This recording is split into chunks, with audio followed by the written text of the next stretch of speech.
Kit. It's fantastic to have you on the show. You know what a fan I am of Game of Thrones. I think we might have 1 or 2 Game of Thrones fans in the audience. So we won't talk about Game of Thrones. Instead, well, we will, but we'll get to that in a minute. First of all, though, what's exciting is you're going to be on stage here in the West End in Dr. Faustus. Yes. The preview starts next Saturday, and then you're in it for about 3 months, I think. Yeah, that's correct. Now, I'm vaguely familiar with the play. Not that I know it's an old play. It's one of Shakespeare's contemporaries wrote it. Are they changing it? Are they updating it for the modern age, or is it a kind of classic version? It's not in any way like the kind of classic period play that you think you'd go and see with the kind of ruffs and baggy tights. It's very contemporary, it's very modern, it's cinematic, it's exciting, it's got bodily fluids flying about all over the place. I get my arse out. I mean, it's just, you know... The bodily fluids flying about? Yeah. That happened before or after you get your arse out? Is that So the story, as I understand it, it's a man who makes a deal with the classic figure of Lucifer, of the devil himself. Is that right? That's right. It's about a man who summons Mephistopheles, the devil's right-hand man, and then makes a deal with it. And we've actually been rehearsing this in a church, which is not the most comfortable place to be summoning the devil. And it was on Good Friday we were doing this. Wow. Yeah. What, was a church service going on around you while you were doing this? No, there was one next door. Oh, wow. And a church warden came in at one point, I'm not joking, to tell us to be quiet, just as I was going, Beelzebub, Lucifer! And she kind of poked her head in and went, no. Could you keep it down a bit, love? And so, but do you get nervous? But I went to see Benedict Cumberbatch, and he was in Frankenstein, and I got one of the nights when he was playing the Frankenstein monster, and he bursts out of some sort of cocoon at the beginning. Did you see this play? I didn't see it. I'd love to see it. He bursts out of a cocoon at the beginning, and he's been naked in the cocoon. And I noticed in the cocoon that he was touching himself. Before he came out. And I asked him after, I said, well, am I correct, Benedict? I thought I saw you. He says, I do. He said, because you don't want to come out with nothing. I've heard it's a rubber band. If you put a rubber band round the... maybe let's not go into this. Oh. But you've done theatre work before, of course. Yes, You were in Warhorse for quite a while, weren't you? That was my first job. I was in Warhorse for a year, yeah. Okay. Did you had to play a regional character. Were you from Devon or from Dorset or somewhere? Oh, he's from Devon. Devon. Oi. Oi, oi. Could you do some of the accent for us? That's about all I can do. That was a long time ago. Say I was the horse. I was the horse. No, I mean, say I was the horse. That's what I meant. You're speaking to me. But that was... but that's enough. That's more than enough. That was great. Now, the thing I imagine would be on your mind right there before going to the stage, now you're going back, and of course you're going back with the fame that Game of Thrones has brought you. And there'll be a group of people, I'm sure, who go along to see it because they love you in Game of Thrones, which, of course, is healthy and it's good. But I know, once again, if we go back to Benedict and other actors who've made that leap from a super popular TV or film thing onto stage, you get fans coming along who are there not necessarily to see the production, more to see the lead, and they get a bit carried away. Are you concerned about that? Are you worried that they're going to get, you know, they're there for Game of Thrones, but obviously it's not Game of Thrones? I think that's the brilliant thing. That's why I'm in this play, is to bring a whole new group of people into the theatre that maybe don't go to the theatre very often, that are more TV fans or film fans. And that's, if I can bring that, that's a wonderful thing. And it's actually, strangely, in the vein of Thrones in many ways. It's very dark and it can be quite gruesome. And because there were illusions on stage as well. Is that right? Is that tied? That's not in the original version as such, or is it? No, there's a contemporary. So the middle section of the play, people sometimes think wasn't written by Marlowe. It's a very strange middle section of the play. And it's a playwright called Colin Tevan who's adapted it and modernised it. And the modern section, he becomes a kind of a magician in the vein of David Blaine or Copperfield or something. So like a modern day, but a big showman? Yeah, big showman. Are there illusions like we would see in a magic show then? Has it got that element in it? There's some fantastic ones. I won't tell you what they are, because that would be spoiling it. But yeah, and why come on a talk show if you're going to tell us anything? Exactly. But there are illusions. I don't want to give you spoilers, Jonathan. I know you and spoilers, but your whole life must have been, I would have thought, for the last few years now. One big spoiler. Well, but one big spoiler alert, because you must get that all the time, don't you? People just saying, what's going to happen next? Do you know how it ends? And those kind of questions. Yeah, I get it. I mean, there's a guy at my Sainsbury's. I go... I love this man. He's very dear to my heart. What section does he work in? he sees me come in and he goes straight to the till and he bars everyone else from, you know, he just flicks them across until I get there and he goes, "You ain't dead, did it?" And I'm like, "No, I am dead." And he goes, "Nah, you ain't dead." And you're like, "How do you know?" I'm dead. And he goes, "You'd be crying if you were dead." And this happens every time I go. Well, he has a point, because you would be sad if you were dead. Yeah, but he's just... I think he thinks I'd be weeping in the street for the rest of my life. That So, when you're out and about, I imagine that's not just Sainsbury's. That's pretty much everywhere. Yeah, it's got to be. Yeah. The last year has been quite intense in that way. We did something which I hope you forgive us for. We hid a camera on you. Yes. But we hid a camera on you to see what You didn't know about this, did you? No, I had no idea, Jonathan. To see what he has to deal with on a regular basis, and this is it. This is him arriving at the studio today. Check this out. Whoa, stop there.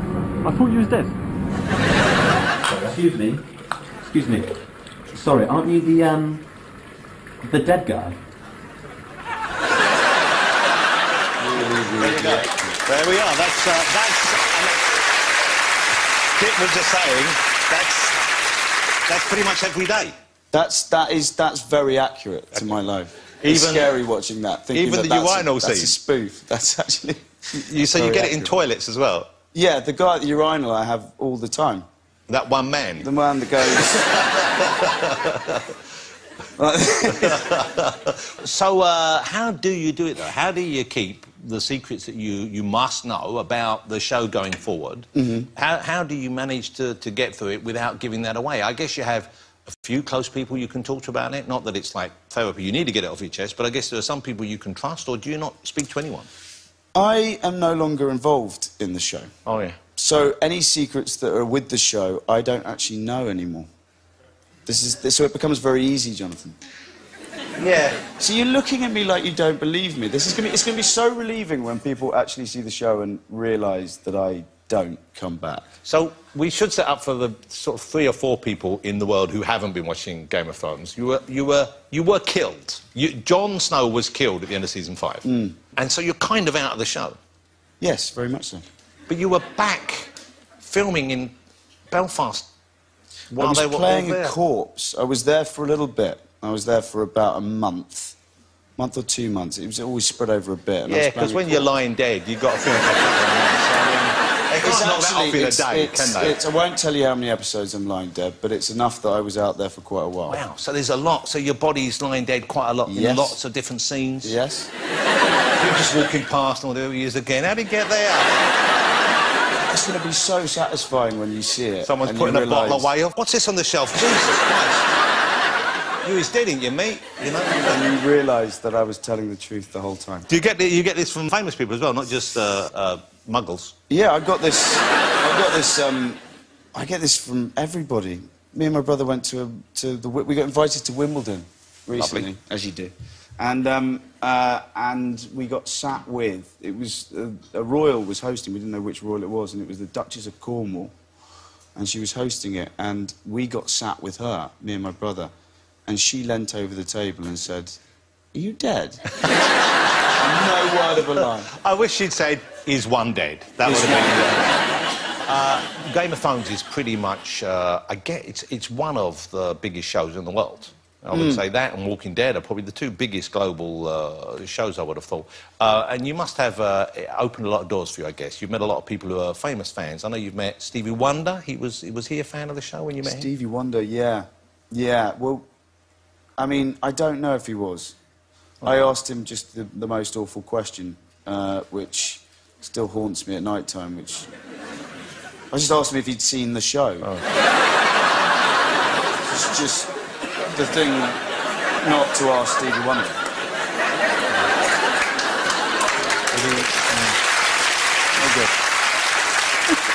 I'm sure he probably gets that almost as much as you get Is You Dead, you know. OK, so you're a successful young actor, OK? And I hope you're enjoying the success they have. How do you treat yourself? For example, have you bought yourself a house now on the back of Game of Thrones, or do you still rent a place? Have you done it up in a nice style? What's your kind of domestic setup? Thrones was was very, you know, it's what every young actor kind of dreams of, getting something like that. And yeah, it put some money in the bank to go and buy a house. So you got a house, good? I've got a house, yeah. Designed inside, classical, modern, what does it look like? Now, I have a friend who helps me design it, and I never listen to her. And I should, because my sense of style is atrocious. I thought, my bedroom, I thought I'd kind of set up in what I thought was going to kind of look like a sophisticated gentleman's club. Yeah. And ended up looking like a really bad set from Thrones. Oh, really? I've got a massive leather bed. Wow. How awful is that? A leather bed is pretty awful. That's exactly why a young man shouldn't be allowed to furnish his own house. Shouldn't be allowed to furnish my own house. So when you saw the leather bed, why did you think, I want to buy a leather bed? I don't know. I thought in some ways it would be kind of grand and beautiful, and now I have to apologise for it every time. Because in other ways, it's just sort of creepy and wiped clean. Yeah. The sheets aren't leather. It's not got leather sheets. What? Well, that would be weird. I don't think they make leather sheets today. OK, so we have some questions, because obviously a lot of people, there's a lot of speculation online, that's what I was saying. Yeah. And I thought you might want to see some of the speculation. I know you can't necessarily answer, but I thought we could ask you to answer yes, if you feel you can. Yeah. No, if you feel you can answer that without giving too much away. Sure. Or you could just say something like, I know nothing. OK. Good game. Let's go.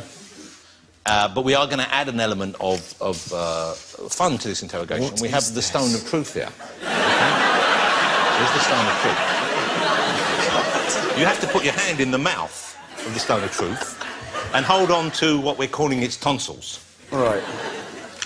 And the tonsils, completely autonomous to anything I'm doing, will respond with a small electric shock, depending on the quality of your answer. OK, you want to put your hand in the stone of truth? OK. And grasp the dongle of perception. OK. OK, you're good there. I'm good on this stage. All right, here we go. OK. Are you dead? Yes.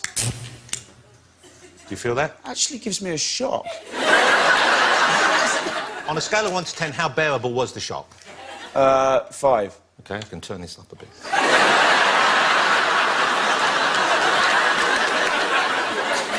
So the question was, are you dead? I forgot the answer. We'll ask it again. Are you dead? Yes. I can turn it down. I can turn it down a bit. Was that right? OK, I'll turn it down a bit. Can I see your dead face, please? I'm going to let you get away with that one. That's a good one. Is there any nudity in the next series? I know nothing. OK, I'm going to let that go. Are you playing a dead body in the next series? Yes. OK. Do you become a White Walker? No. Do you come back as Jeremy Kyle? No. See, I think that's a yes, the way you responded then. OK. Ladies and gentlemen, Kit Harington answered the question successfully. Let me show you what that was. We made this, but the only thing we could find that could be operated was described online as an anal stim.